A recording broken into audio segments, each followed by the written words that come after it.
Bien.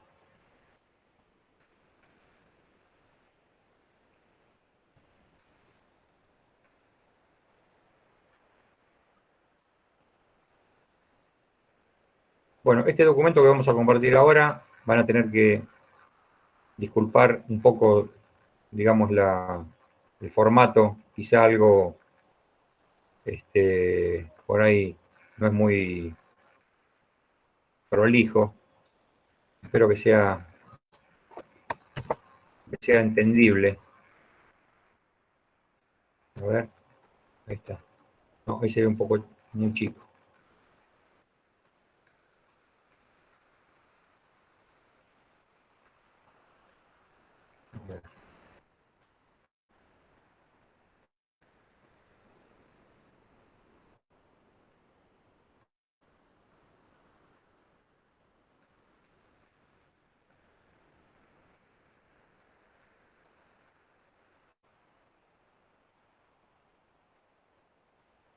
Este es un manuscrito que ya está, lo tienen en el campo virtual, está subido, es un borrador que quedó definitivo, como siempre, sobre todo como siempre lo que yo preparo como provisorio, material provisorio, es provisorio sin fecha de vencimiento.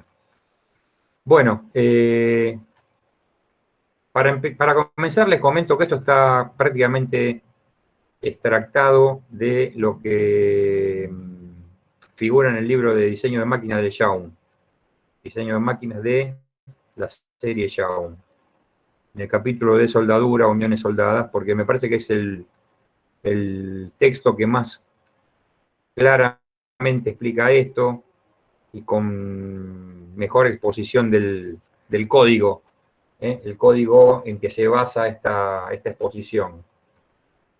Ustedes sabrán que, entre otras, digamos, elementos que se calculan a lo largo de nuestro curso y otros, ¿verdad? Hay códigos que a veces, normas que rigen ciertas pautas de cálculo en las que uno no las puede cambiar, no las puede usar si se le da la gana o no. Hay que usarla porque, bueno, las normas rigen ese tipo de cálculo, sobre todo lo que es elementos en el cual hay riesgo de vidas, por ejemplo, qué sé yo, los cables de los montacargas, o el cálculo de los espesores de los recipientes a presión, bueno, todo eso hay normas que hablan de qué tensión no hay que sobrepasar, o qué diámetro de cable no hay que adoptar, o qué espesor de chapa es el que hay que utilizar, o etcétera, etcétera. Bueno, así como hay normas en ese tipo de cálculos, en soldadura, casi por excelencia, hay normas que rigen, sobre todo no las que son los cálculos de uniones soldadas de estructuras, no, sino que estamos hablando de donde hay riesgo de vida. Básicamente, bueno, cualquier texto americano que ustedes consulten o cualquier norma americana, la STM o la norma americana de construcciones de acero al carbono, o bueno, esta que vamos a dar hoy, que es la norma que rige para la Asociación Americana de Soldadura. Habla básicamente de cálculo de uniones soldadas, básicamente en puentes y en edificios. Obviamente en recipientes a presión, que es lo que nos ocupa a nosotros también, pero todo lo que es código americano, como ellos tienen mucha construcción de edilicia de hierro y puentes, bueno, eso también está muy aplicado. Sobre todo lo que es soldadura y uniones con roblones, lo que son remaches, digamos. Eso los americanos tienen mucha construcción edilicia con ese tipo de unión. Por eso todos sus códigos, tienen muchos códigos que se basan en eso. La norma que vamos a usar nosotros es la AWS, la que está indicada acá, la Asociación Americana de Soldadura o de Soldadores, que como toda norma tiene un montón de pautas propias y otras comunes a otras normas, ¿sí? Como las normas, digamos, muchas veces indican valores o sugieren valores, no, sugieren no tanto, más vale indican valores a adoptar, tanto de tensiones como de espesores, de elementos estructurales. Muchas veces no dejan en claro, la norma misma no es transparente y no deja en claro cuál es el criterio que utiliza, si hay algún criterio de cálculo, si hay alguna teoría de rotura en la que se basa para hacer esa determinación, si está, digamos, aconsejado en base a valores empíricos o determinaciones empíricas de la experiencia o una mezcla de todo. Bueno, en realidad no es transparente y la norma medio que oculta eso. Por eso hay muchas cosas en las normas que son para tener en cuenta, adoptarlas, usarlas y listo. Bueno, en cuanto a las uniones soldadas, que somos las que vamos a ver nosotros, ustedes habrán visto porque han tenido cursos en la que se ve procedimientos de soldadura. Nosotros vamos a, básicamente, a desarrollar la soldadura con material de aporte, ¿sí? Que puede no ser excluyente de un método en particular. Básicamente esto está abordado a la soldadura por arco eléctrico, la soldadura con electrodo. Pero el material de aporte podría ser, utilizado o aportado con algún otro procedimiento. Pero cuando veamos los elementos a utilizar, vamos a ver que se habla de electrodos, y bueno, cuando uno habla de electrodos, habla de soldadura por arco eléctrico. Vamos a ver que hay dos grandes grupos por supuesto que lo nuestro son soldaduras en construcciones mecánicas. En las construcciones mecánicas las tenemos en recipientes a presión, en principio, como soldaduras de riesgo o de detalle, y cualquier otra soldadura estructural, en cualquier máquina, cualquier estructura mecánica donde haya que vincular elementos. Bueno, la soldadura es un órgano de unión, no sé si está bien dicho órgano de unión, no creo que esté bien expresado, pero habitualmente se lo define así, como un sistema de unión sería, una forma de fijar piezas. Por supuesto que son piezas estructurales, ¿no? Porque entre las dos piezas que yo fijo no hay movimiento relativo, son piezas estructurales. Una tapa de un compresor con el cilindro, como vimos en el caso con las uniones a tornillo, eso no es un mecanismo, simplemente es una unión estructural. Quiero fijar dos piezas y entre ellas no hay movimiento. Con soldadura pasa igual. Nada más que, bueno, como creo que habíamos definido en su momento, la forma de desarmar esto, de separarlo o digamos, de cancelar esta vinculación, esta unión, no, la única forma de hacerlo es destruyendo la unión. Bueno, pasando la piedra y cortando lo que se unió. ¿Está bien? O sea, es una unión fija. No como las atornilladas que con ciertas licencias podemos decir que es una unión desmontable. Bueno, hay los tipos de cordones que se forman o que determinan el tipo de unión. Hay básicamente grupos que seguramente son conocidos por ustedes. Si uno piensa en un recipiente a presión, como es este dibujito que está acá, bueno, la forma de conformar esto, la forma de armar este recipiente a presión, si tengo una chapa rectangular y está cilindrada y quiero unir los dos bordes de la parte cilindrada para definir el cuerpo de este recipiente, lo que hago es a través de un cordón longitudinal. ¿Sí? Si yo después quiero unir las tapas pueden ser planas, semiesféricas como están dibujadas acá o de cualquier otra forma, lo haré con un cordón transversal. ¿Sí?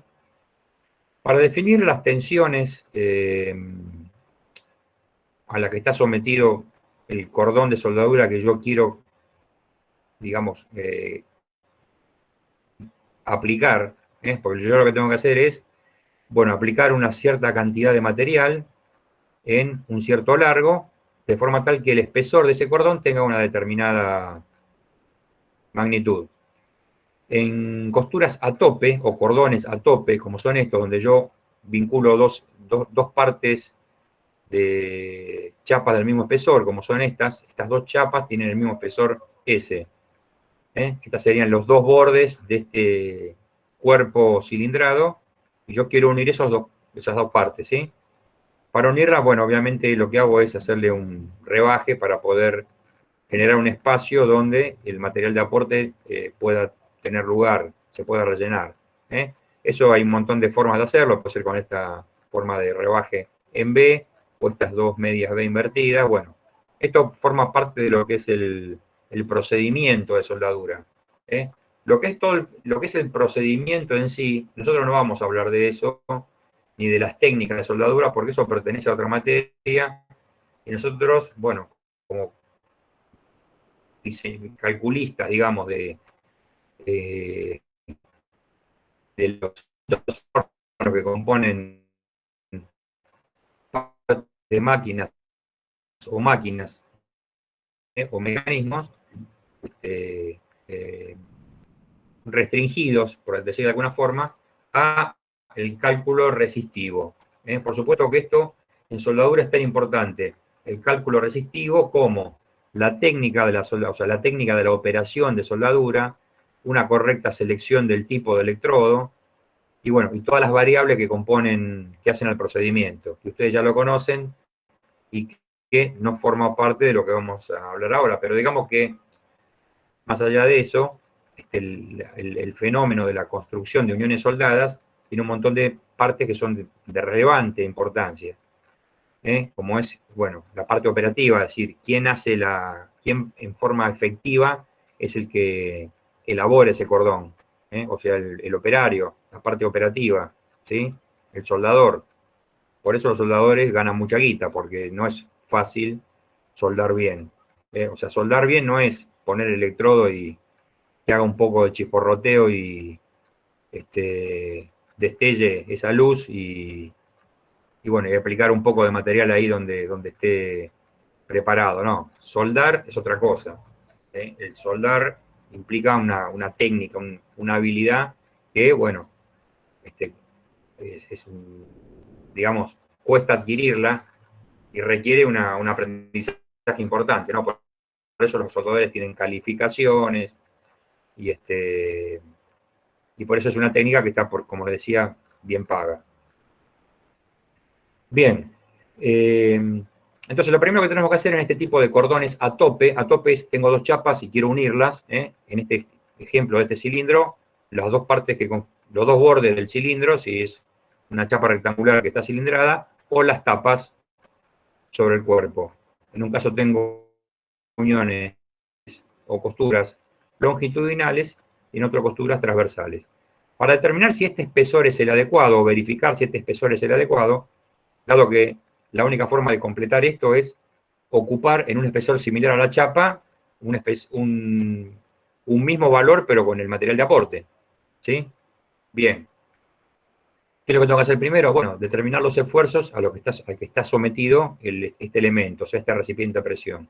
Esto seguramente ya lo habrán visto.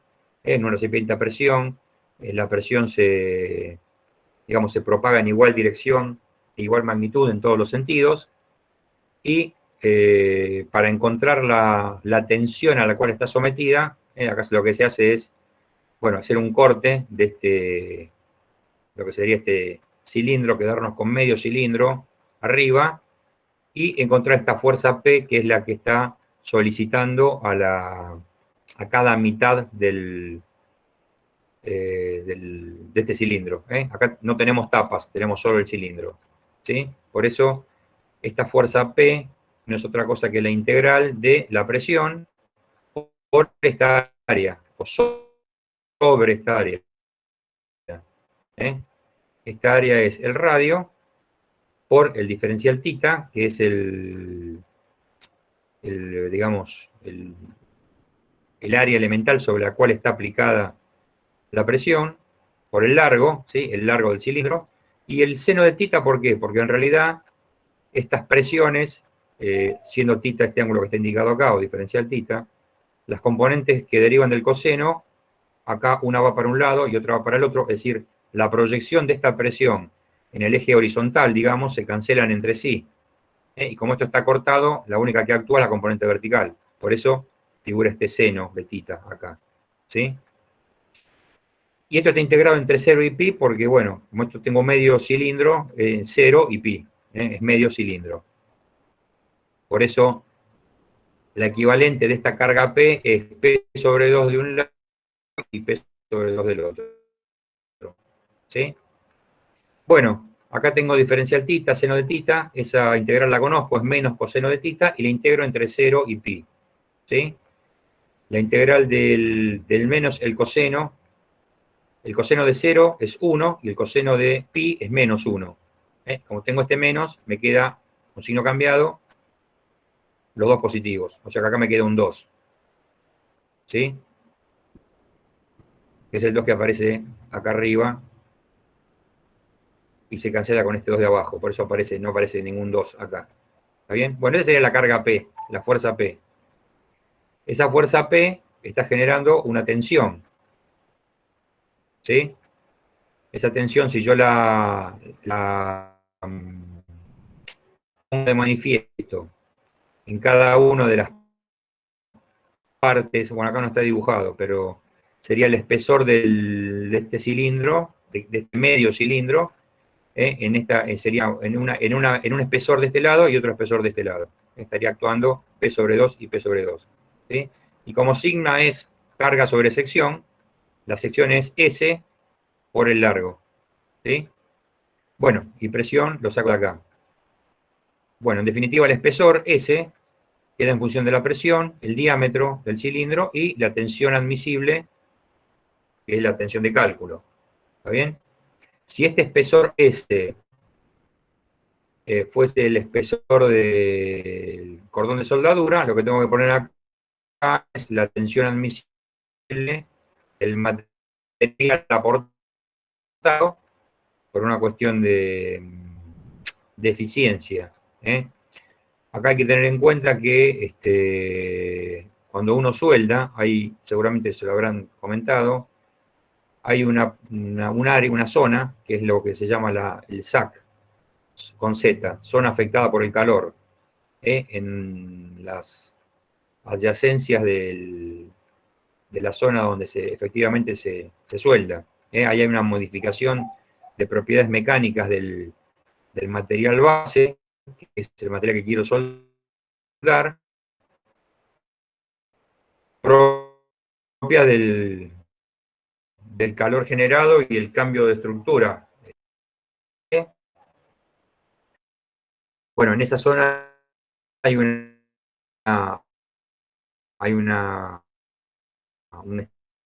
estado mixto,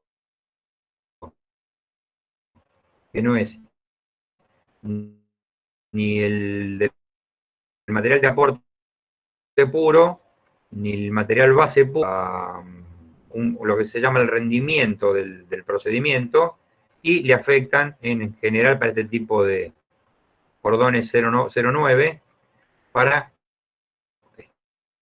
digamos, compensar todo este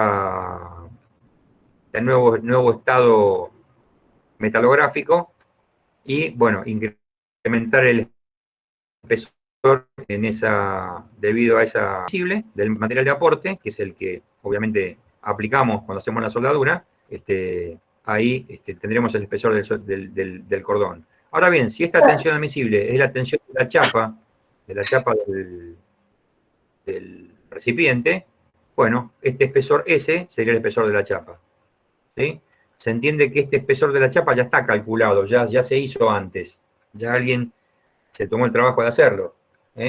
Entonces nuestra, digamos, necesidad ahora es la del espesor del cordón. ¿Alguien preguntaba algo? ¿Escuché ahí que alguien preguntaba algo? Sí, no, no era una pregunta, ¿O me era pareció que bueno? se lo escucha cortado, profe.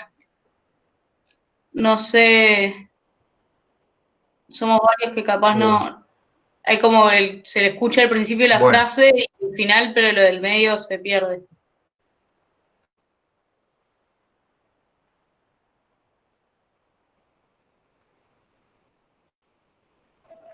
hay que imaginárselo.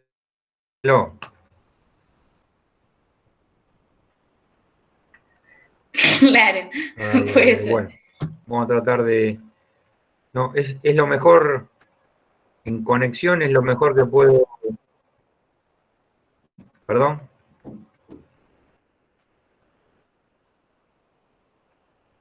Voy a tratar de hablar un poco más, más, más lento, a ver si podemos, si lo podemos resolver. Perdón, Gaby, a mí se me desconectó y recién ahora pude volver. ¿Qué problema tenés?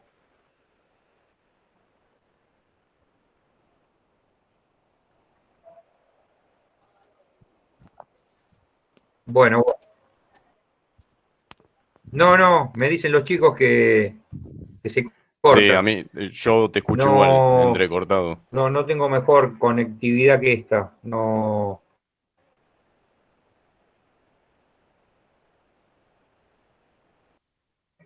También Está ustedes. bien, profe, si nos haga drama. Sigamos y cualquier cosa le Bueno, pedimos que repita. eh,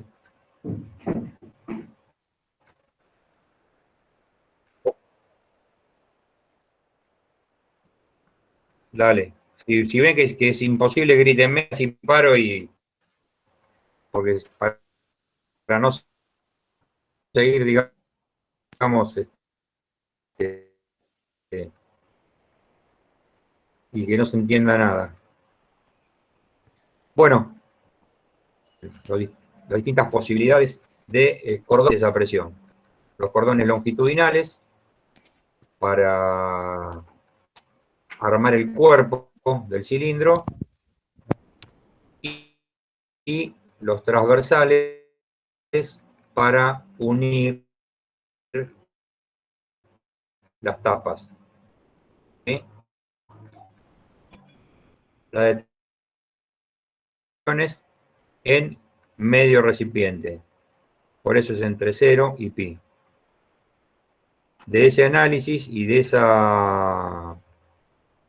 la solución de esta integral surge que el espesor es función de la presión, del diámetro del recipiente y la tensión admisible. Esta tensión admisible es la del material de aporte, si quiero calcular el espesor del cordón, o bien es de la chapa, si quiero calcular el recipiente. ¿Sí? El espesor del recipiente se hizo antes y nos ocupa determinar el espesor del cordón de la unión soldada. Cuando quiero unir las tapas, la presión por superficie, lo que sería la tensión transversal, ¿sí? Bueno, es integrado en el área anular,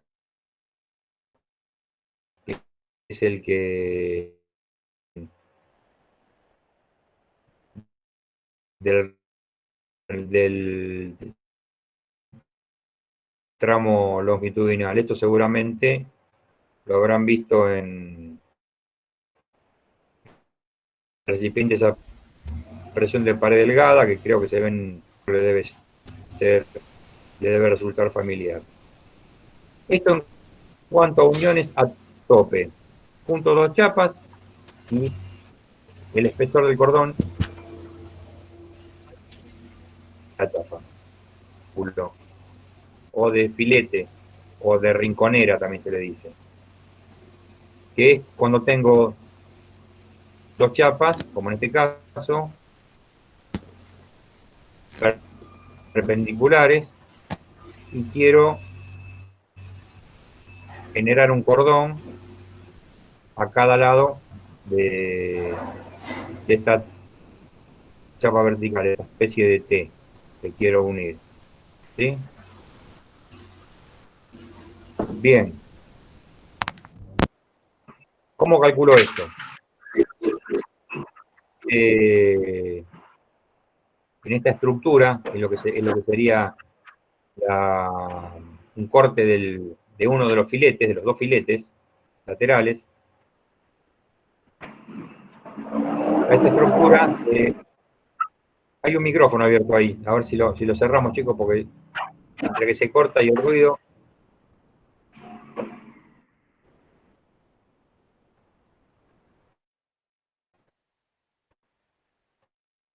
A ver. ¿Cuál es la forma que se adopta para el estudio de este cordón? Este cordón se inscribe un triángulo dentro del cordón y hay una parte, esta parte de arriba, se desprecia, se entiende que no participa del cálculo resistente. Por lo tanto, nos queda un cordón que tiene una base omega, una altura omega también, o sea, esta parte tiene 90 grados, ¿sí? Y la hipotenusa. Obviamente, este cordón, que tiene esta geometría definida, no sabemos cuál de las posibles secciones transversales del cordón es la que tiene la tensión mayor, ¿sí? Esa sección que tiene la mayor tensión o en la que se desarrolla la mayor tensión es la que llamamos T'. T' tiene un ángulo desconocido en principio, no sabemos qué ángulo tiene. Se entiende que T' es lo que llamamos la garganta del cordón. Es la sección para la cual la tensión desarrollada tiene el máximo valor. Es decir, que la sección resistente ahora tendrá una dimensión T' y la otra es el largo. La sección resistente es un rectángulo que tiene el largo del largo del cordón. ¿Sí? O sea, no es esta sección la resistente, la que estamos viendo acá, este triangulito. No, esto sería la vista en corte del cordón. La sección resistente es la sección a lo largo. ¿Por qué? Porque se acepta que el cordón trabaja al corte. De las posibles diversas solicitaciones a las que puede estar sometido, se acepta que la falla del cordón, esto en general todos los códigos están de acuerdo, se acepta que la falla es por corte. O sea, las tensiones tangenciales son las que producen la falla del cordón. ¿Sí? Entonces, tau, la tensión desarrollada, ¿cuánto va a valer? Bueno, es un tau promedio esto, acá no estamos aplicando la teoría de Jurafsky ni nada por el estilo. De hecho, acá, bueno, el modelo de Jurafsky no se cumple porque esto está, el concepto de homogeneidad y demás características que son propias del estudio de la resistencia de materiales, acá no, eso no se cumple. Entonces tomamos es un valor medio, un tau medio, que es la carga sobre el área. La carga de cada cordón, como esta fuerza es 2P, actúa P de un lado, P del otro. ¿Sí? Dividido el área. ¿El área cuál es? T' por el largo. Es un área longitudinal, a lo largo del cordón. Bien, como este triangulito tiene estos dos ángulos que valen 45 grados, bueno, yo puedo plantear que esta base, la base omega, la puedo expresar como T' por el coseno de este ángulo, más T' por el seno. ¿Por qué? Porque estos ángulos son complementarios, el seno de uno es el coseno del otro, y lo puedo expresar de esta forma. ¿Sí? Para sacar que el dato de la base, que es el valor de referencia del espesor del cordón. El espesor del cordón se indica, se mide con la base, esta base omega. ¿Sí? Por más que la sección T' es la que nos interesa a nosotros de calcular o de determinar en qué posición está, o sea, cuál es el ángulo al que está ubicado T', porque ese es el ángulo de la tensión máxima, el cual no conocemos. Bien, entonces T' para nosotros va a ser nuestro parámetro a determinar. Despejamos T' de acá y lo dejamos en función de omega, la base del triangulito. Entonces expreso tau, reemplazo omega T' y me queda en función de omega la función de tau. Acá esto lo puedo expresar, esta tensión tau lo puedo expresar por unidad de longitud, porque divido por L, y bueno, simplifico un poco esto y encuentro una tensión tau por unidad de longitud. ¿De longitud de quién? De longitud del cordón de soldadura. Y me queda en función de esta suma de funciones trigonométricas, coseno más seno. Si yo derivo tau respecto de phi, el ángulo, este ángulo, que no conozco, y lo igualo a 0, y encuentro el valor de phi que hace 0 esa derivada, obtengo el valor de phi para el cual tau es máximo, que sería la aplicación de la función derivada. Bueno, al derivar esta función, al derivar tau, encuentro que el ángulo que hace 0 la derivada y por lo tanto máxima tau es 45 grados. Motivo por el cual, cuando reemplazo acá, en esta tau, coseno de 45 y seno de 45, bueno, me queda esto. La tau máxima es la carga dividido omega, la base del cordón, por el largo, por 1,41,42, que sale en función del reemplazo de los valores del seno y coseno de 45. Y obviamente esta tensión máxima tiene que ser igual a la tensión admisible del material de aporte. El material de aporte,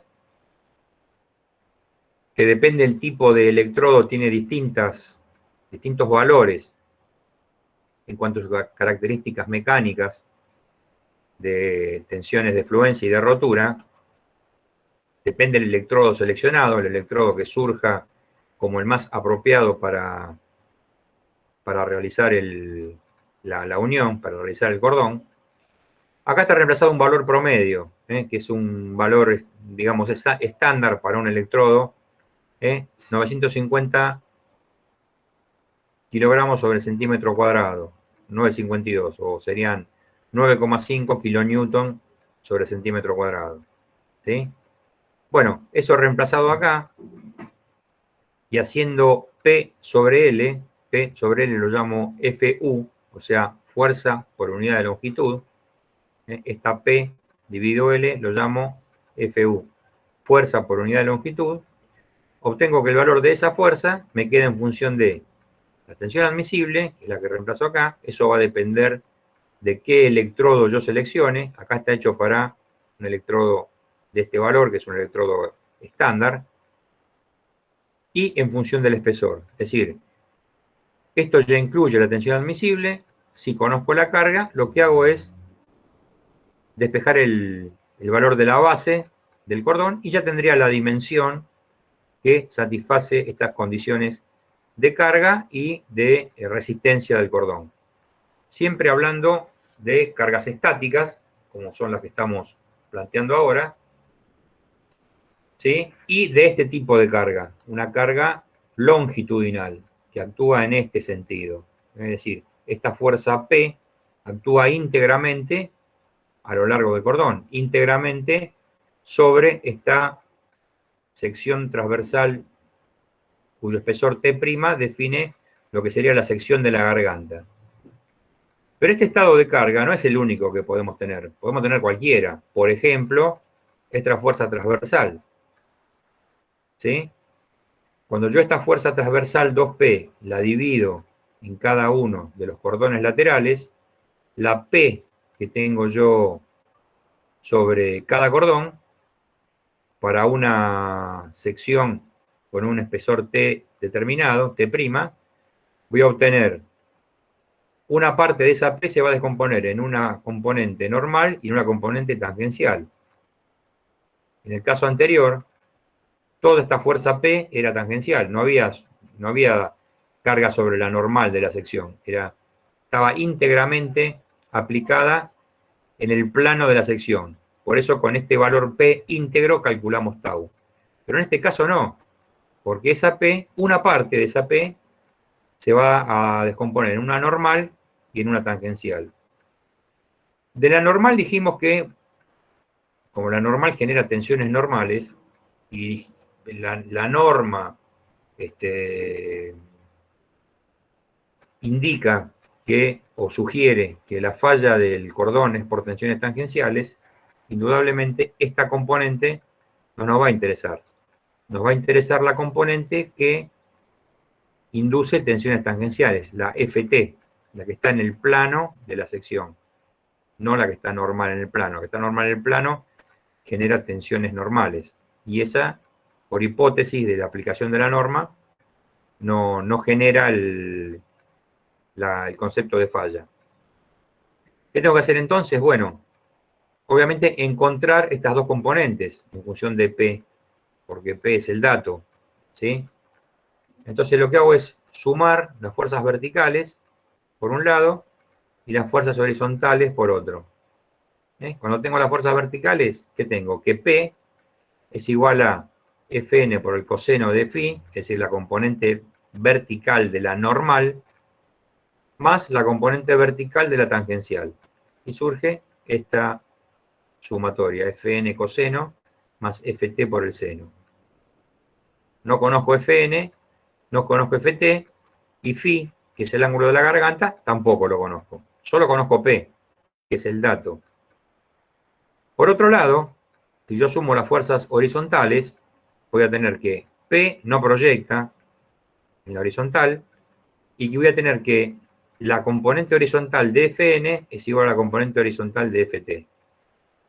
Fn seno de phi es igual a Ft coseno de phi. De acá puedo despejar Fn, que es lo que realmente no me interesa, y reemplazarlo en la otra. Saco Fn de acá y la reemplazo acá. Es lo que está hecho acá abajo. Este Fn como Ft coseno de phi sobre seno de phi está reemplazado acá, y he hecho la operación con este coseno, reemplazado trigonométricamente, y sacado factor común Ft, porque tengo Ft acá y este Ft acá. ¿Sí? Bien. Bueno, acá se distribuyó el seno a ambos términos, de forma tal que seno cuadrado más el seno cuadrado quedó, el seno quedó como un denominador, y arriba quedó coseno cuadrado más seno cuadrado, que es 1, es lo que está acá. O sea que nos quedó que P, la fuerza exterior, el dato, es la componente tangencial dividido el seno de phi, el seno del ángulo de la garganta. Por supuesto que la relación entre T' y omega es la misma que de antes, eso no cambia, porque eso depende de la geometría del triangulito, y yo lo definí, de la geometría de la sección del cordón, y yo la definí como este triangulito. O sea que reemplazo T' como hicimos antes, en función de omega. Bueno, la agrupación de términos que derivan de las funciones trigonométricas ahora es esta, porque Ft tiene un seno acá, que depende de P, y omega, igual que antes también. ¿Sí? ¿Qué tengo que hacer ahora? Derivar nuevamente tau respecto de phi, e igualarlo a 0, para encontrar cuál es el ángulo cuya tensión es máxima. ¿Sí? Porque estos 45 grados que encontramos antes están definidos para este estado de carga, para una carga longitudinal. Nadie nos asegura que el cordón, que la carga transversal, implica tener la misma sección. Y de hecho, ahora vamos a ver que si esto es así. Bueno, haciendo los reemplazos de rigor, ¿sí? Y planteando estas equivalencias, el coseno de 2phi, bueno, acá lo que tengo que hacer es primero aplicar la propiedad. Al derivar esto, aplico el producto de derivadas, seno por esta sin derivar por la derivada de esta, más la derivada de esta por esto derivado, igual a 0, hago las operaciones trigonométricas de rigor con estas equivalencias, esto siempre hay que tenerlo a mano. Coseno cuadrado menos seno cuadrado es el coseno de 2phi, y el seno por el coseno es el seno de 2phi sobre 2. o lo que es lo mismo, 2 veces el seno por el coseno es el seno de 2φ. Esto es por relaciones trigonométricas. En definitiva, cuando despejo φ, acá llego a que 2φ es 135, el ángulo para el cual se define la garganta, o sea, la sección para el mayor valor de la tensión, es 67 grados y medio en contraposición a los 45 del caso anterior. Yo ahora reemplazo coseno y seno de 67 grados 30 en la expresión de la tensión y la carga, y en vez de tener ese 1,40 y pico que tenía antes, es 1,2. Con la misma tensión admisible, llego que la relación entre la fuerza exterior, la fuerza por unidad de longitud que definía antes, P sobre L, y la base del cordón es 793. En el otro caso era 670. Esto ya incluye la tensión admisible. Es decir que entre un caso y el otro me quedo con el caso en el que obtengo la mayor sección. Porque este 670 es menor a 793. Si yo despejo de acá, a igualdad de fuerza unitaria, como este número es más chico, el espesor va a dar más grande, o la base del triangulito va a dar más grande. Entonces me quedo con esta opción, digamos, con este cálculo. Sea cual fuere el estado de carga que tiene el cordón, sea cual fuere, es decir, transversal, longitudinal o combinado de cualquier forma, me voy a quedar con este porque es el más peligroso. Es el que más me va a ubicar del lado de la seguridad. El que obtuvimos para la componente longitudinal. Que si uno piensa, es razonable, porque en el primer caso, la carga está totalmente aplicada en generar la tensión en la sección longitudinal. Acá directamente P genera tau en toda su magnitud. En el otro caso no, hay una parte de P que se pierde, porque genera tensiones normales. Entonces, la que genera tangenciales es una parte de esta P. Por eso el caso de la tensión longitudinal, del cordón longitudinal, es el más peligroso. Y sea cual fuere el estado de carga, voy a tomar este como base para el procedimiento de cálculo de la base de nuestro triangulito.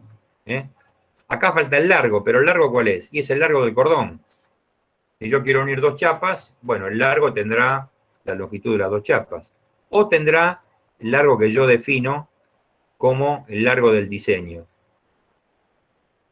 Lo que tenemos acá como incógnita, como ahora, a partir de ahora, como problema, es cómo estimo esta fuerza unitaria, esta fuerza por unidad de longitud, para el caso que el estado de carga sea combinado, sea complejo. No sea el caso alguno de estos dos casos simples. Entonces tengo que desarrollar un método, mejor dicho, la norma desarrolla un método en el que calcula esta fuerza unitaria para un caso combinado, un estado combinado de cargas.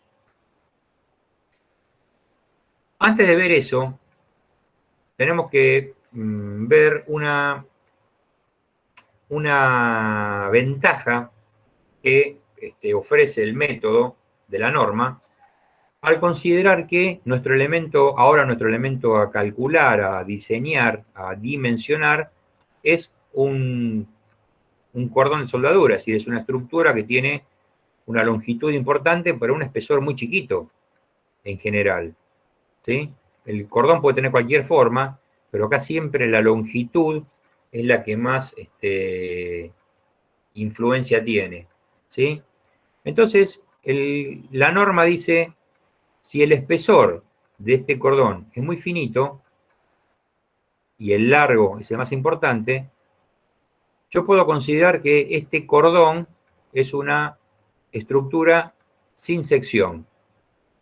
Es decir, no tiene espesor. Es decir, considero a este cordón como si fuera una línea. ¿Por qué? Porque como es una estructura de un espesor muy finito, sin cometer un error muy considerable, puedo considerarlo como una estructura sin espesor, o sea, un hilo. ¿Sí? Bueno, con esa particularidad, lo que hace la norma es calcular las características geométricas de esta estructura, es decir, los momentos de segundo orden. Este rectangulito finito que está dispuesto acá, lo que hace es calcular, por ejemplo, el momento de inercia respecto de este eje X. Bueno, eso es una definición, ustedes saben, es la integral de la distancia al cuadrado del eje de referencia por el diferencial de área. La distancia es I al cuadrado, pero cuando hago el diferencial de área es diferencial I por este espesor. Y resulta que la norma dice que no tiene espesor. Entonces queda diferencial I, porque hay una sola dimensión. Como esto está considerado como un hilo, solamente tiene una única magnitud. No tiene espesor. Entonces esto va a estar medido en unidades de longitud al cubo, no a la cuarta como las áreas planas. ¿Sí? Este es el momento de inercia ecuatorial, porque es respecto de X, lineal, porque está considerado como una línea. Si esto lo divido por la distancia del eje a la fibra más alejada, lo que tengo es el módulo resistente lineal Z sub W. Es el W resistente que llamábamos en resistencia de materiales. Era el módulo resistente axial o polar. Acá tengo el módulo resistente lineal. Es axial, pero es lineal. Bueno, aplico la definición, que es la que conocemos. Jx dividido la distancia del eje neutro a la fibra más alejada, eso da en unidades al cuadrado, no al cubo, como da la unidad del módulo resistente de las áreas planas. Y el polar lo mismo, ¿sí? Con la misma característica. Si en lugar de tener una estructura que es este rectangulito finito puesto vertical, tengo estas dos estructuras finitas horizontales que están representando dos soldaduras paralelas, dos cordones de soldadura paralelos de largo B y separación D, lo que hago es, bueno, aplicar lo mismo que vimos recién. Esto sería dos veces, porque tengo dos cordones, y como esto está concentrado en una línea, ¿sí? ¿Qué tengo? Bueno, esta distancia, el momento de inercia de esta línea, ¿sí? Que en realidad respecto a esta línea no tiene momento de inercia, porque está considerado lineal, por la distancia al cuadrado sobre 2. Sería aplicar Steiner en áreas sin espesor, en estructuras lineales. ¿Sí? Bueno, con el ZW hago lo mismo y con el momento polar lo mismo, nada más que acá, bueno, como está tomado de este punto, hay que calcular las distancias, porque cada elemento de línea, acá y no de área, tiene una distancia definida, esa hay que integrarla. Profe, Bueno, sí. profe, ¿puede Sí. repetir eso del JXX o de la parte de, digamos, lo que sería el símil Steiner? Pero no lo entendí. O sea, ¿por qué hay dos veces la distancia entre los dos? Esto que hicimos acá, en esta estructura vertical, lo vamos a hacer ahora para esta, porque esto está representando un cordón de soldadura vertical único. Bueno, para eso hay que calcular sus características mecánicas, sus características de área, o mejor dicho, de línea, para nosotros ahora. Ahora quiero calcular tomado respecto de este eje X. ¿Cómo hago? Bueno, como lo tengo que calcular respecto a este eje X, aplico el teorema de Steiner. Tengo dos cordones, que son estos dos. O sea, hago 1 por 2. ¿Sí? El teorema de Steiner, ¿qué dice? Es el momento baricéntrico por la distancia al cuadrado, por el área. ¿Está bien? Yo tendría que encontrar el JX para esta posición de este cordón y sumárselo a el área de esto por la distancia al cuadrado. Vamos al primero a la segunda parte. La distancia al cuadrado es d sobre 2 al cuadrado, que está acá. El área es b por otra magnitud que no tiene.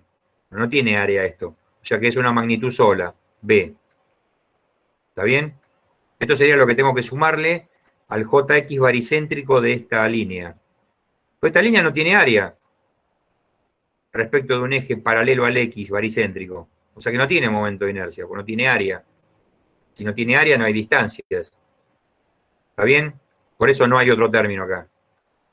Sí, ¿Se perfecto. entiende?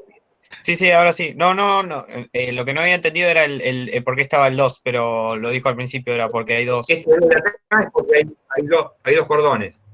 Sí, listo. Son dos cordones. Gracias. Bueno, esto que por ahí, no por nada, esto que por ahí para este caso requiere cierta,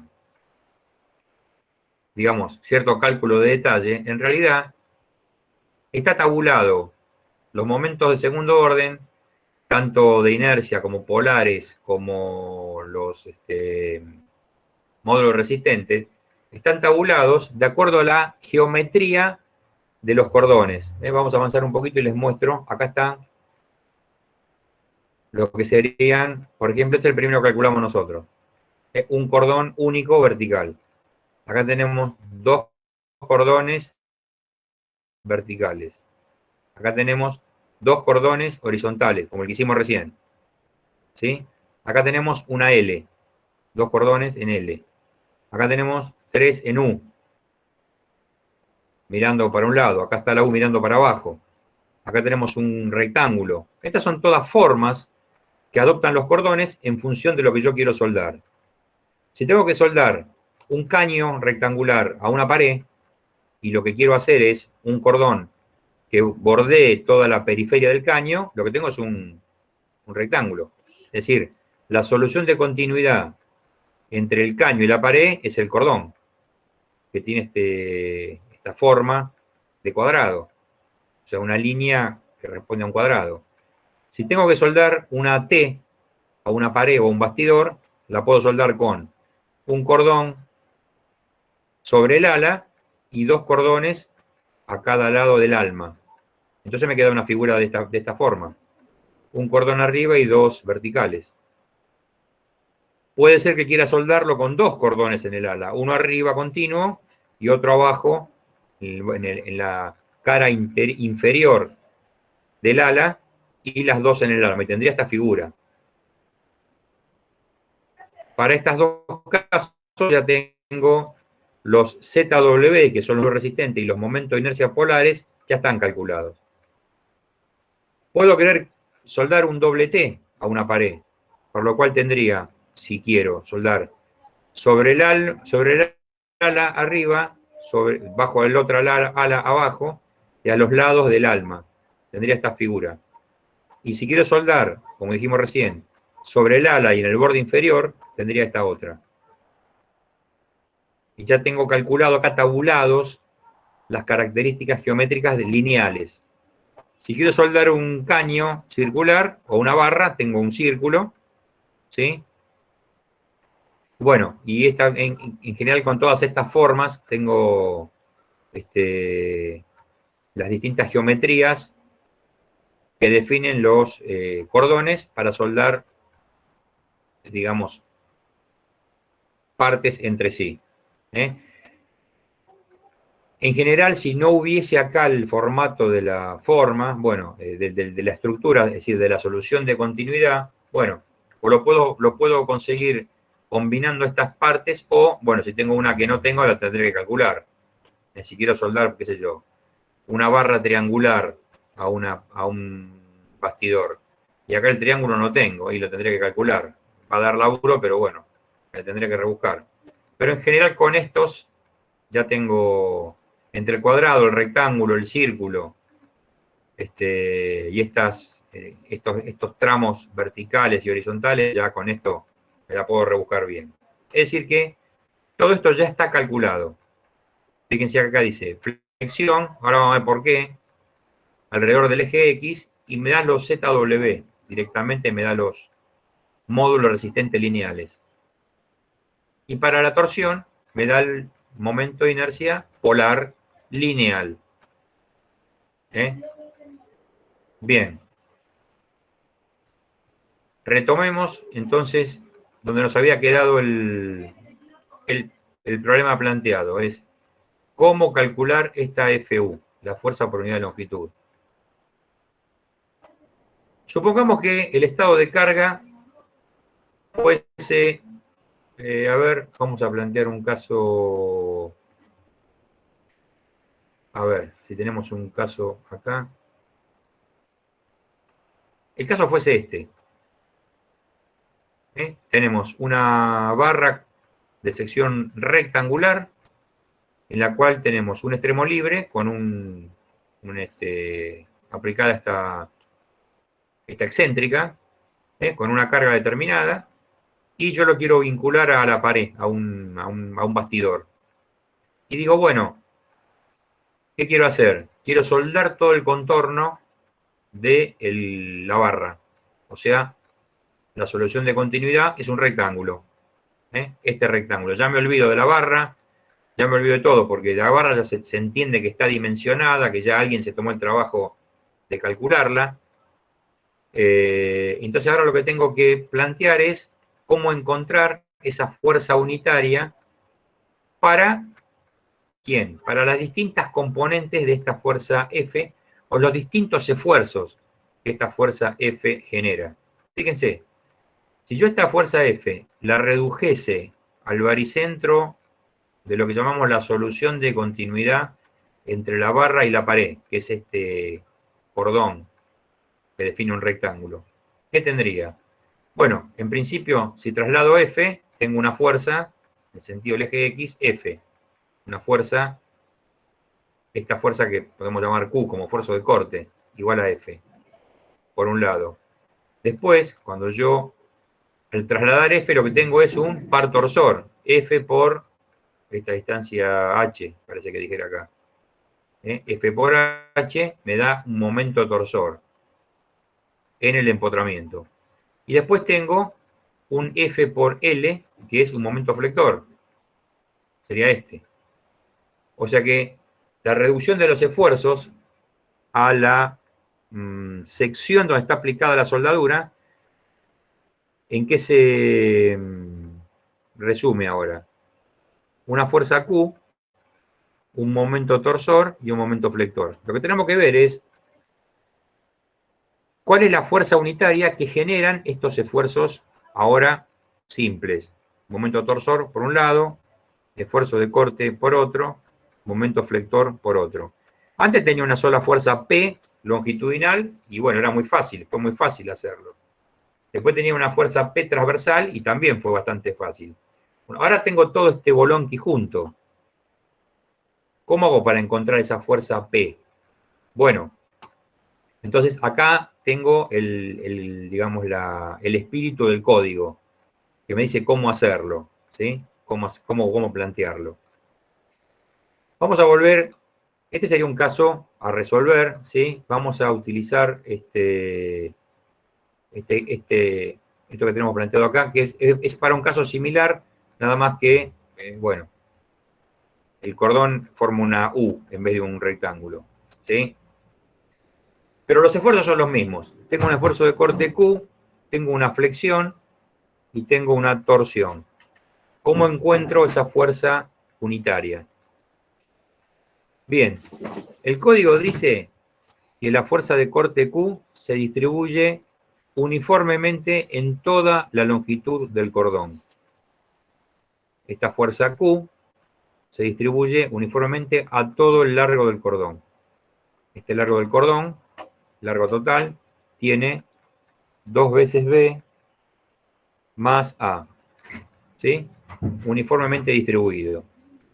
¿Y qué sentido tiene? Bueno, cuando hago Q sobre el largo total, obtengo la fuerza unitaria por el corte. Antes había hecho P sobre L, en el caso del desarrollo original. Bueno, ahora no tengo una P, tengo una Q en el plano de la sección del cordón, sería el plano del empotramiento. Bueno, divido la carga sobre el largo.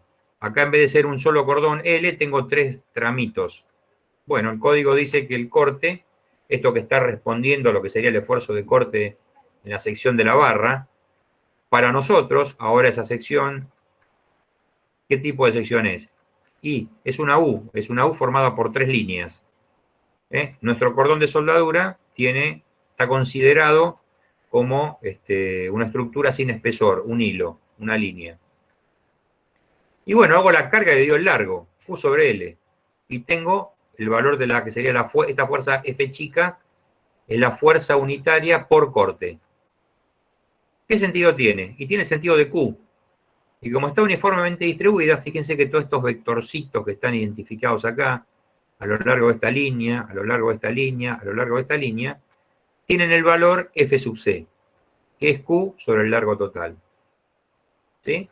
Ahora, no tengo esto solo. Tengo una parte ahora que tengo que analizar, que es la parte de la flexión. La parte de la flexión induce un esfuerzo como si fuesen las tensiones debidas a la flexión. Fíjense que si yo aplico un momento flector, un par flector, acá en el eje X, ¿sí? Un vector, momento flector a lo largo del eje X hacia la derecha, lo que tengo son tensiones de tracción arriba y tensiones de tracción abajo. Con el mismo espíritu que calculamos la fuerza unitaria, yo puedo hacer el cociente entre el momento flector y el módulo resistente lineal, y en vez de obtener una tensión, obtengo una fuerza por unidad de longitud debida a la flexión, que tiene el mismo sentido para máximos que ocurren donde ocurre la tensión en el caso de la flexión de una barra cualquiera. Entonces, esta línea superior tendrá valores de F sub F, o sea, F debido a la flexión, salientes. Estos están mirándolos a ustedes. Y los de abajo, ¿sí? Son entrantes. ¿Sí? Siempre en cuyo caso, bueno, la flexión estuviese generada de esa forma, ¿no? Si yo tengo un momento con la mano derecha, un momento, una cupla, un vector cupla que apunta hacia la derecha, si supongamos que nuestro sistema de convención acá es la mano derecha, tendré fuerzas elementales unitarias de tracción arriba y compresión abajo.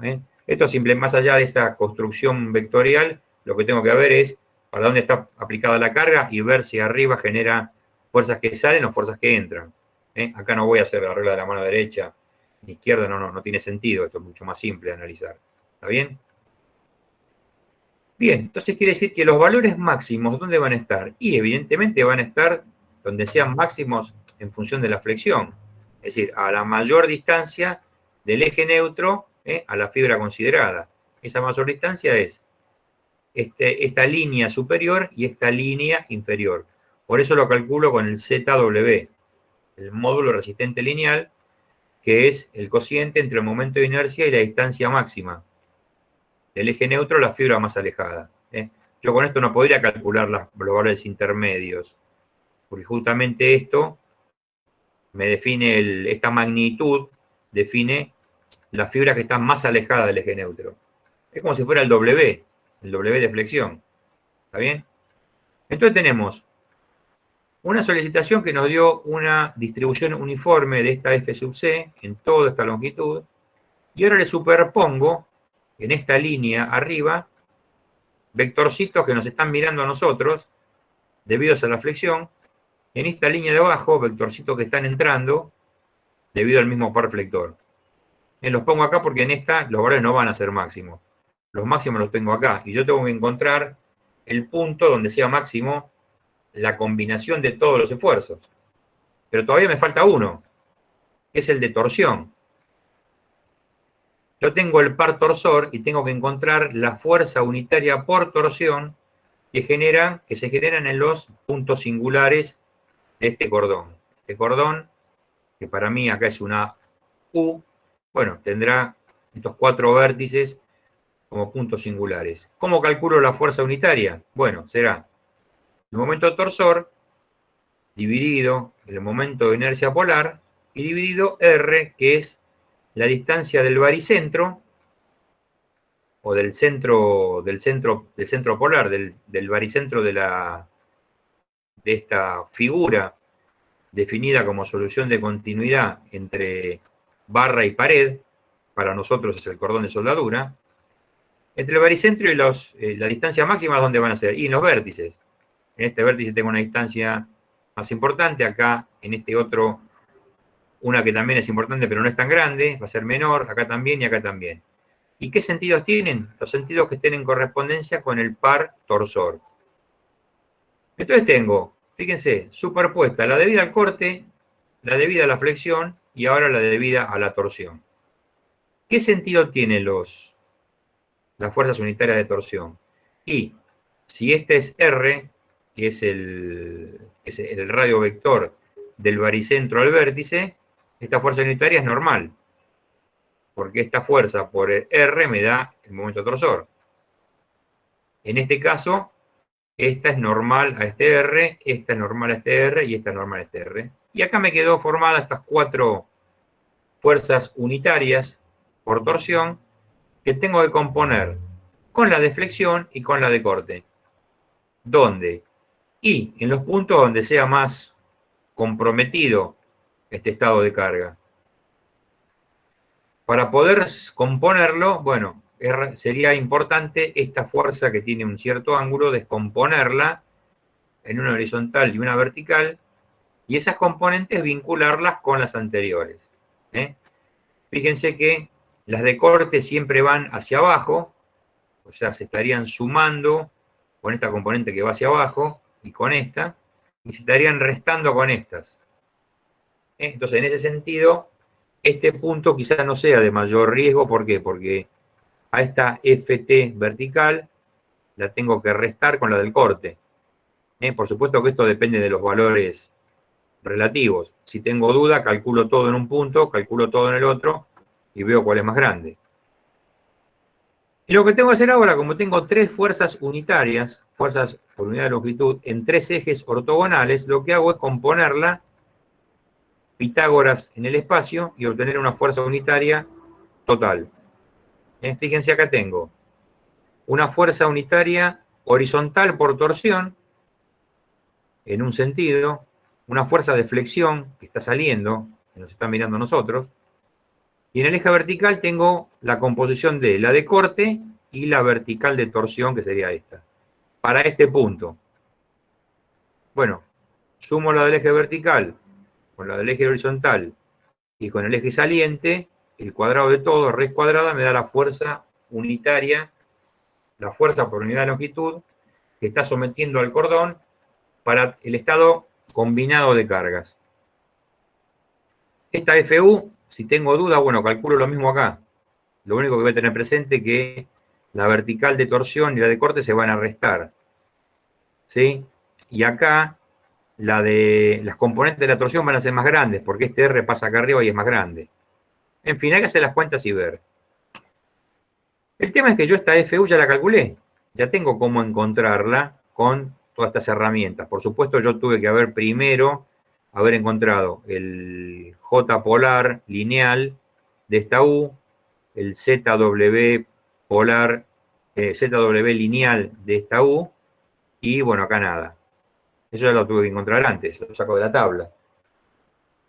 Entonces, ¿ahora qué hago? Bueno, lo que obtuve al principio, como dijimos que esta expresión, este 670, que incluye el ángulo de la garganta a 45 grados y una tensión admisible del electrodo de 9,52. Si tengo que usar otro electrodo, tengo que tener presente modificar esto.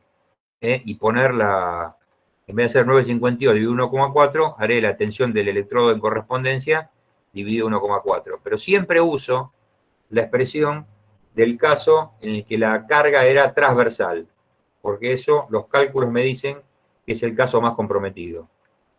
Y si ese caso es el más comprometido, lo utilizo para cualquier estado combinado. Se entiende que esto va a ser una cuestión segura frente a esta. Y lo que tengo que hacer en definitiva es despejar omega, que es la base del triangulito. No olvidemos que todo esto a título de qué venía. Venía esto, obtener la base del triangulito del cordón de soldadura. ¿Sí?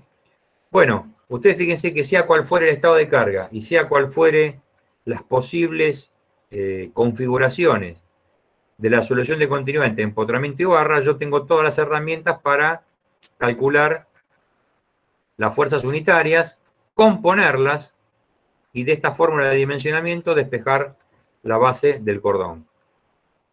¿Sí? Si esta geometría, en vez de ser una U, lo hubiera hecho con dos tramos horizontales, sin el vertical, bueno, tengo que reemplazar el ZW, el JW, por el correspondiente a los dos tramos horizontales de la tabla, y me dará distintas fuerzas. Seguramente mayor, porque no estoy teniendo en cuenta una parte del cordón que me está haciendo de refuerzo. Pero bueno, sea cualquiera la forma, yo con esto ya lo puedo calcular. Obviamente esto está presentado de esta forma en el código para fuerzas estáticas. Faltaría la parte de fatiga. La parte de fatiga, el código lo contempla con distintas expresiones, sobre todo de las tensiones admisibles del cordón, para el caso, como dijimos, básicamente de edificios y puentes, sobre todo. El código, hasta donde yo vi, no hay grandes detalles en lo que hace a construcciones mecánicas, en estas soldaduras de filete o de rinconera. Obviamente, el caso de los recipientes a presión, este cálculo está regido por el cálculo de recipientes a presión. O sea que acá, esto ya está por el tipo de elemento a dimensionar o a tratar, el espesor del cordón ya está definido. Acá el cálculo de recipientes a presión ya nos está condicionando el espesor del cordón. Pero acá no, acá el espesor puede ser cualquiera. Qué sé yo cuánto vale esto. El valor que uno quiera, el valor que corresponda, digamos. Pero como les digo, el código no da pautas claras, hasta el que yo vi. Leonardo creo que tiene una versión del código AWS que en una época lo tenía, debe estar, yo no me fijé, pero es posible que esté subido al disco virtual, y habría que consultar ahí, para construcciones mecánicas, cuáles son las tensiones admisibles a la fatiga. Los libros de texto de nuestra materia no hablan mucho del tema de fatiga en estructuras soldadas para construcciones mecánicas.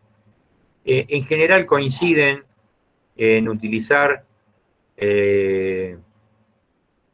las tensiones de corte como tensiones o sea, las tensiones tangenciales como tensiones que provocan la falla, ¿sí? Y por lo tanto, en fatiga utilizan el criterio de Goodman, pero utilizan la teoría de la máxima tensión tangencial. Pero no hay un gran desarrollo de la fatiga en los libros. En realidad, para verlo bien, habría que consultar el código. A la semana que viene, cuando vuelve Leonardo, vamos a pedirle que él o lo baje o lo... Hay una versión subida en ¿Sí? la nube. Sí, sí. Habría que consultarle y ver el caso, pero para construcciones mecánicas, ¿no? Lo que nos ocupa a nosotros. O sea, Claro. no tiene esa presión, ni puente, ni edificio, ni nada por el estilo. Sino construcciones mecánicas, a ver, estructuras en general, pero sometidas a fatiga, a cargas variables, a ver cómo sería el análisis de... De todas formas, el tratamiento básico, supongo que debe ofrecer distintas formas de determinar las tensiones admisibles a la fatiga, sería en ese caso, ¿no? Pero bueno, el grueso de la información del código es es el AWS, el código de la Asociación Americana de Soldadores, y es el que utiliza el concepto de estructura lineal, estructura sin espesor, por digamos, la característica de lo que tiene el cordón. Fíjese que este cordón tiene todo este largo, el espesor, por más, digamos, por mayor valor de omega que tenga, siempre esta dimensión es la que va a ser más importante, ¿sí? Y con esta configuración, la configuración de línea, esto permite calcular más fácilmente estas características mecánicas que, bueno, algunas son de por sí bastante complejas. Bueno, si está subido, yo los invito a que consulten el código para ver cómo utilizar Enfática. De todas formas, creo que vamos a hacer una aplicación estática de trabajo práctico del tipo algo parecido a esto, o algo así. Esto no sé si está en el ya o donde lo saqué, bueno. En fin, no. Simplemente hay que vincular, o sea, hay que definir primero cuál es la geometría que va a tener el cordón, y después nos olvidamos del resto de la pieza, porque se entiende que este rectángulo alguien ya lo calculó antes. Algunos libros como el Norton, cuando dimensionan el cordón de soldadura, hacen un doble cálculo y dicen si la estructura va a fallar porque va a fallar primero el caño o va a fallar porque va a fallar primero la soldadura. Lo cual implica que no está confirmada las dimensiones de la estructura previamente. A mí me parece que si estamos estudiando el diseño del cordón de soldadura, el dimensionamiento del espesor del cordón, la pieza a vincular ya está definida en un paso anterior. Pero bueno, el Norton lo maneja así. Bueno, esto es todo en lo que vamos a plantear en esto que son las unidades soldadas. Hay un montón las unidades soldadas tienen un montón de formas de abordar, porque cada código tiene una, digamos, no diría un libreto propio, pero sí una forma de abordarlo distinta o parecida. En general, este tema de la linealidad muchos lo plantean, y bueno, tanto la DIN como las americanas, generalmente todas remiten a la AWS, y bueno, al fabricante del electrodo, que es cuando hay que hacer la selección del material de aporte, utilizar la tensión admisible de ese electrodo seleccionado. ¿Sí? Pero en cuanto a la memoria de cálculo de lo que sería en general todas las americanas, la ISIC y todas parecidas, remiten a la AWS. Y bueno, utilizamos esta porque me parece que es la más didáctica, la más práctica para diseñar o dimensionar una pieza unida a través de soldadura. Mejor dicho, para diseñar el cordón que sirve de unión de dos o más piezas mediante soldadura. Por supuesto que siempre que haya un código y haya una norma que establezca las dimensiones mínimas, hay que remitirse, no, más allá del valor de cálculo, porque, digamos, si hay un código que implique un espesor mínimo, si uno no lo cumple, estaría infringiendo estaría en un problema legal, digamos, ¿no? Porque, digamos, para eso está el código. Así que bueno, esto es todo. No sé si se escuchó todo más o menos bien, si fue razonable o salió muy entrecortado. No, salió bastante bien. Bueno, menos mal, porque no tenía mucha forma de resolverlo esto acá. Después del aviso se empezó a escuchar bien. Sí, son es la tiranía de la conectividad. ¿No? La conspiración. Sí. Algo así. Bueno, esto es todo lo que vamos a tratar sobre el particular. El martes próximo vamos a hacer una aplicación de esta unidad completa, ¿sí? Y ya después creo que queda solo una clase más, si no tengo mal, si mal no recuerdo, y bueno, ahí empezaremos a ver resortes y bueno, va a quedar colgado hasta que volvamos. De todas formas, hasta acá, como dijimos, son los temas del parcial, inclusive esta parte práctica que falta dar el martes que viene. Bueno, en la medida que vayamos avanzando en el tiempo y tengamos alguna noticia de lo que va a ir pasando, la iremos planteando. Hoy por hoy, yo creo que tenemos que pensar más en un parcial virtual que en otra cosa. Cosa que no sé cómo hacer porque, bueno, esto es nuevo. Sé que hay algunos colegas que están desarrollando formatos de parcial a través del aula virtual, pero son formatos que no permiten hacer cálculos, es decir, son muy de preguntas, múltiple choice, y no se puede hacer un desarrollo, eso hay que hacerlo, y más allá de las bondades del aula virtual, en cuanto a cómo... Perfecto, una consulta. Sí. ¿El parcial tiene parte, digamos, de teoría y práctica o solo teoría? O solo práctica, perdón. No, el parcial es de todo, es de teoría y práctica. Una de las opciones no podría ser tomar solo teoría y después práctica por separado en presencial. Es una buena hipótesis, pero no sabemos si va a poder ser, porque no sabemos cuándo el presencial va a poder tener lugar, y si es que va a tener lugar. Eso sería como una expresión de deseo, te diría yo. No es tan fácil, o sea... Sería una forma tal vez de poder medirnos nosotros, porque también nos genera un poco de paz. Yo hablo por mí, pero no creo que sea el único, ¿no? A esta altura no poder medirnos en cuanto al conocimiento tal vez genera un poco de incomodidad, digamos, a esta altura ya. No, pero vos, a ver, tu automedición va más allá del método de evaluación, es decir, el mismo parcial que podemos hacer virtual sería que te tomaría presencial. Sí, Lo sí, único sí. que, bueno, digamos que Eso la forma de remitir los documentos sería diferente. Creo que es y la más única allá diferencia. de la forma, digo, en el tiempo, no es lo mismo rendirlo ahora que rendir los dos a fin de año o inclusive en febrero, no sé si se extiende demasiado.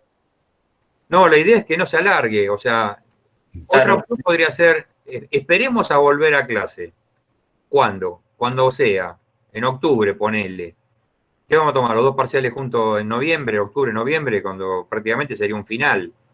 Y Sí, después, sería una locura. aparte, no, es que aparte sería hasta inviable para poder, digamos, corregir, hacer la devolución, fijar los recuperatorios.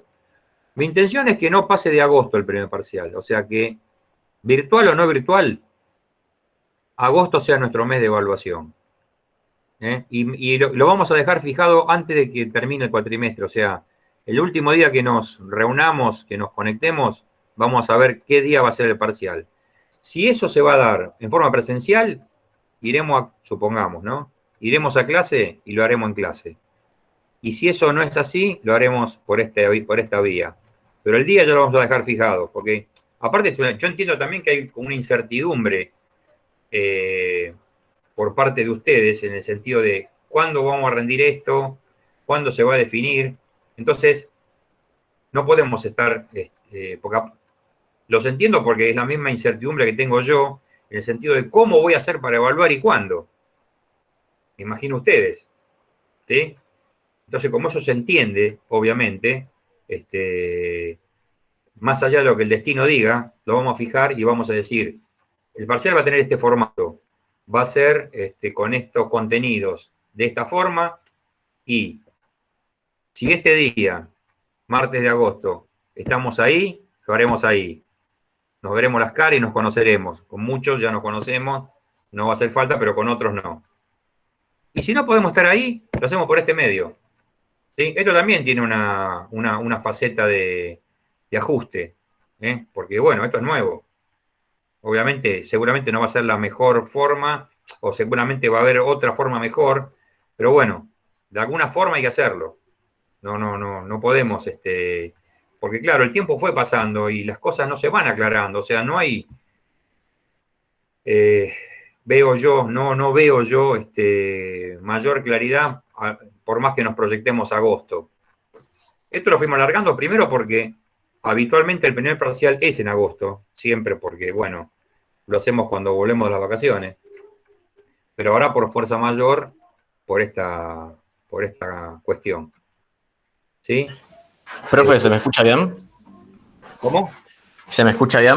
Sí, perfecto. Sí, quería hacer como un comentario de última para más que nada ayudarlo a usted, ayudarlo para que pueda tener una forma de evaluar.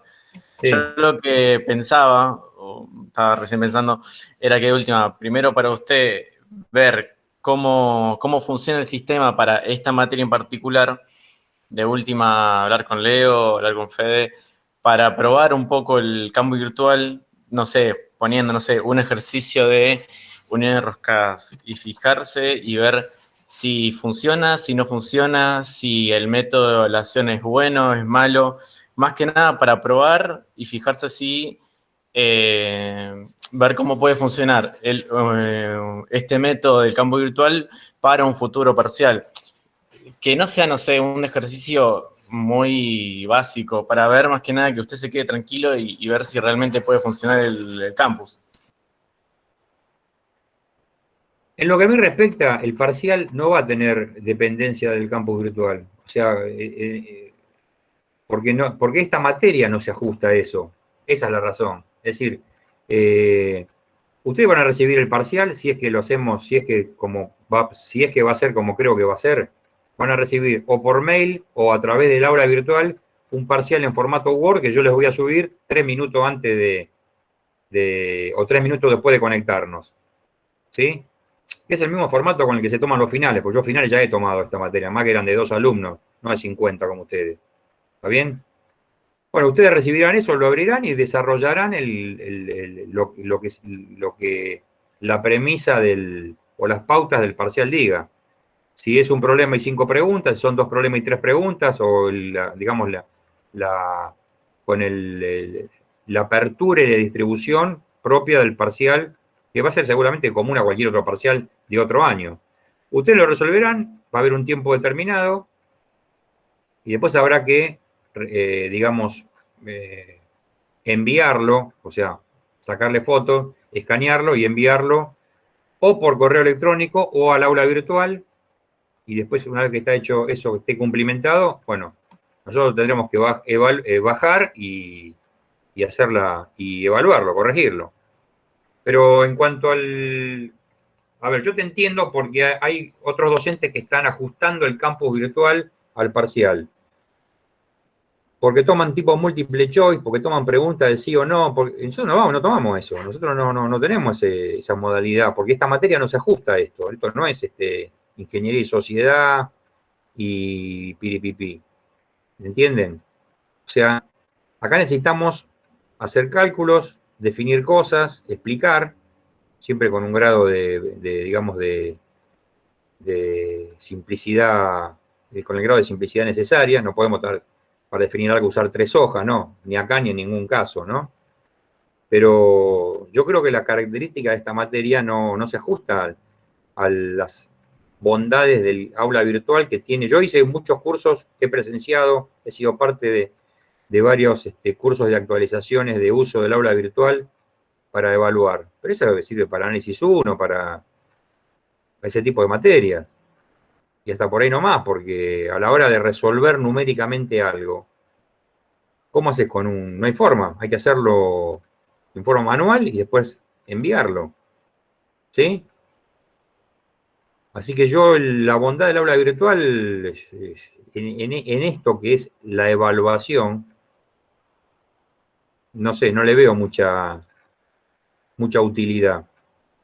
Sí sirve para llevar los datos, bueno, para todo lo que es el manejo de la documentación, el foro y todo eso, sí, es muy útil, inclusive hasta aún en épocas de presentismo, digamos, de clases presenciales. Yo no lo he usado porque realmente nunca se había planteado esto y la verdad que no, bueno, uno está acostumbrado a, digamos, manejarse con una cierta operatoria, por así decir, y bueno, la usa siempre, ¿sí? Pero ahora que tuvimos que ser obligados a usar el aula virtual, que tiene un montón de bondades que las reconozco, y un montón que no conozco, ¿sí? Entiendo que también son buenas. Acá ponen Duca, mecánica de los fluidos, sí, pero esto no es mecánica de los fluidos, no sé cómo habrá tomado, pero a ver qué me ponen. Creo que tomó como pretende hacer usted también, o sea, subió el parcial y los chicos rindieron a cámara prendida con el Meet. Pero tomó, o sea, tuvieron que hacer una resolución de algo y eso fotografiarlo y después mandarlo. Exacto, sí. Ah, sí, Muchos sí. profesores están haciendo eso.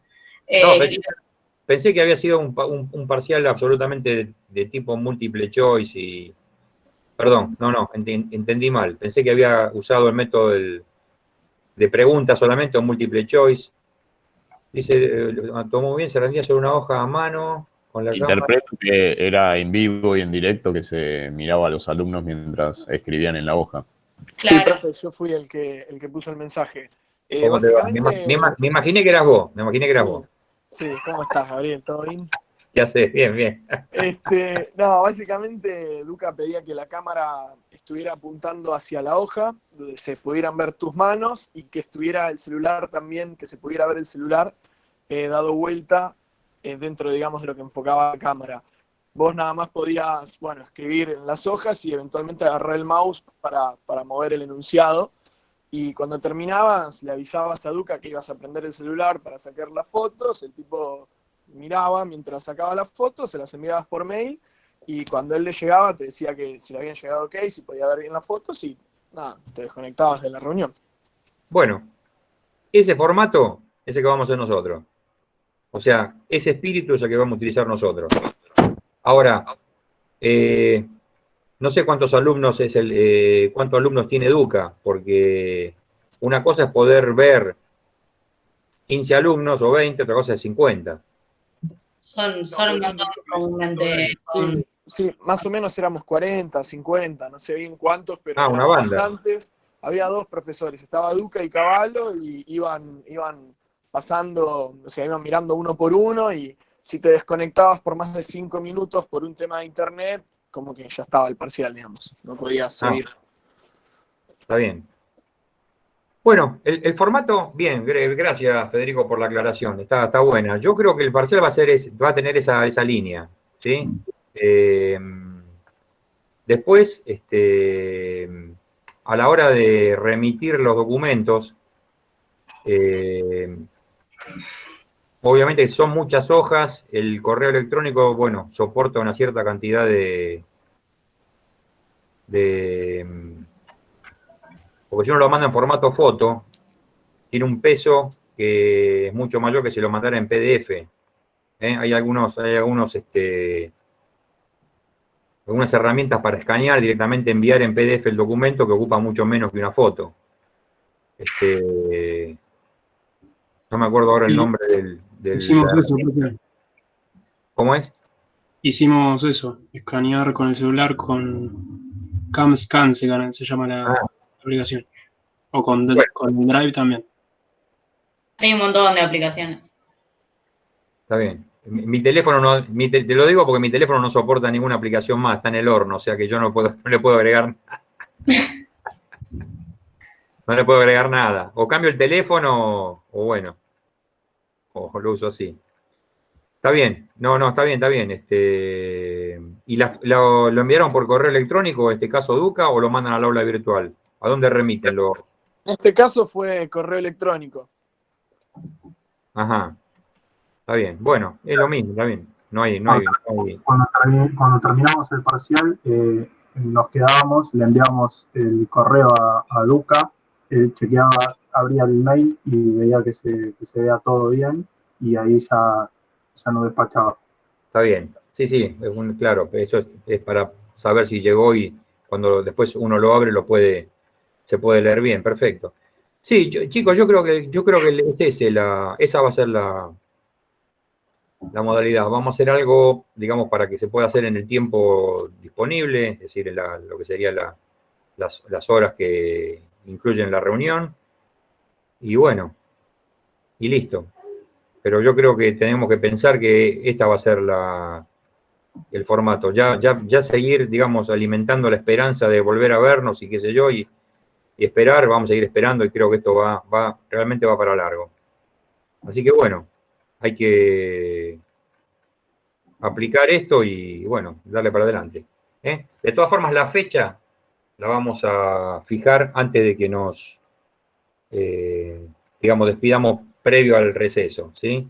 O sea, en un par de clases lo vamos a dejar fijo, vamos a dar brevemente las pautas, que son las pautas de cualquier materia, que en esto acá no hay nada raro, acá no hay nada en particular, digamos, sobre cómo va a ser el formato del parcial, y bueno, y qué sé yo, simplemente para saber cómo va a estar preparado, ¿eh?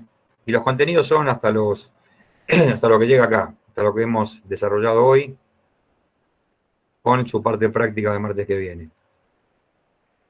Bueno, no tengo nada más para comentarles, chicos. Les agradezco, como siempre, su tiempo y su predisposición para compartir este espacio. Y bueno, cualquier duda nos estamos comunicando. En el aula virtual, creo que había una sola pregunta, yo la contesté, no me acuerdo de qué era, pero creo que quedó todo, se respondió lo que estaba, digamos, las preguntas que habían se contestaron. No me acuerdo ahora de qué, pero cuál era, o cuáles eran. Pero bueno, en eso estamos al día. Bueno, no tengo nada más yo por contestarles o comentarles. ¿Alguien tiene algo para...? Sí. Sí, adelante.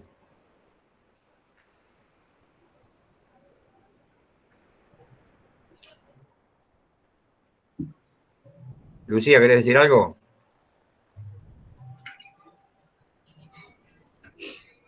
Tenía el micrófono abierto, perdón, David. Pensé que querías ibas a decir algo. No. Perfecto. Bueno, no tengo nada más, chicos, para comentarles. Así que si no hay más inquietudes, nos estamos viendo el martes próximo. Perfecto, gracias. Listo, chicos. Buena semana. Hasta luego. Gracias, profe. Nos vemos. Acuérdate de cortar la grabación igual, antes de ir. Sí, ya corto. Gracias por recordármelo. Gracias. Gracias.